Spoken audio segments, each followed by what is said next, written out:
समझ में आ गया। इसके अलावा और भी कुछ है, आपसे पूछा जाएगा, ध्यान दीजिएगा कि अगर x बराबर जो है 5 दिया है तो ये बिंदु कहाँ होगा।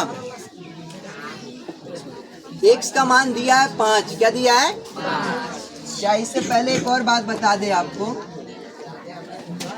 क्या बताने वाले थे? x अक्ष जो होता है, x अक्ष को हम क्षैतिज रेखा कहते हैं। तो क्या कहते हैं? क्षैतिज रेखा। और y अक्ष को क्या कहते हैं? y अक्ष को ऊर्ध्वाधर रेखा। क्या कहते हैं?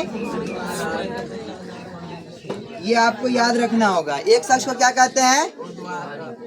क्षैतिज रेखा। और y अक्ष को ऊर्ध्वाधर रेखा। ठीक है।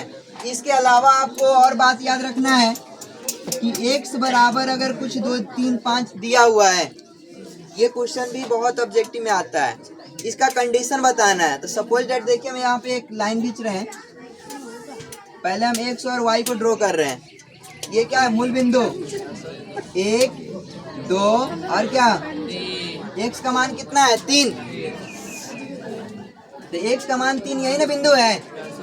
अब इस बिंदु पे एक लाइन को ड्रॉ करेंगे। ये क्या है? आपसे ऑप्शन में रहेगा।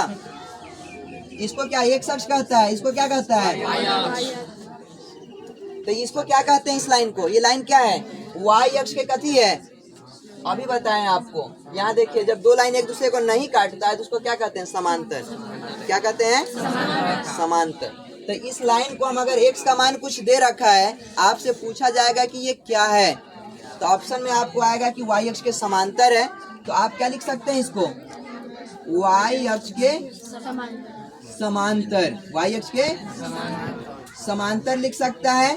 या और क्या लिख सकते हैं कि x अक्ष को काट रहा है ना, x अक्ष को क्या कर रहा है? और ये काट कैसे रहा है? एकदम सीधा, परपेंडिकुलर है, लंब है। या ये बोल सकते हैं कि x अक्ष पर लंब है। क्या है? ये दोनों बात इसको हम बोल सकते हैं।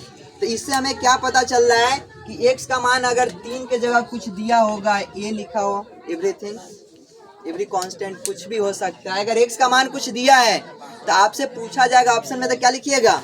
अगर x का मान दिया है कुछ हो तो y अक्ष के समांतर, और x अक्ष का क्या? लंब। x का मान दिया है तो y अक्ष के समांतर, और y का मान दिया है तो इसी प्रकार एक और फॉर्मूला आपको बन जाएगा कि जब x का मान कुछ दिया है तो किसके समांतर? y के समांतर। तो हम कह सकते हैं कि y बराबर कुछ a दे रखा है, तो हम क्या लिखेंगे? y बराबर a है तो क्या होगा? y अगर x बराबर दिया है तो y अक्ष के समांतर, तो y बराबर दिया है तो क्या हो जाएगा? x अक्ष के क्या हो जाएगा? समांतर। और x अक्ष के समांतर है, और x का मान दिया है तो x अक्ष पर लंब, और y का मान दिया है तो किस पर लंब? y अक्ष पर लंब हो जाएगा। y अक्ष पर लंब हो जाएगा। ठीक है। अगर x अक्ष से दूरी, ये भी पूछा जाएगा। x अक्ष से दूरी, x अक्ष से दूरी क्या कहलाता है? y का नियामक। क्या कहलाता है? और y अक्ष से दूरी, y अक्ष से दूरी क्या कहलाता है?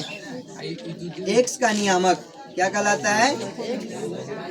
इसके बाद अगले दिन आप लोग का जो है फिर स्टार्ट होगा। तब तक के लिए अलविदा। जय हिंद, जय भारत।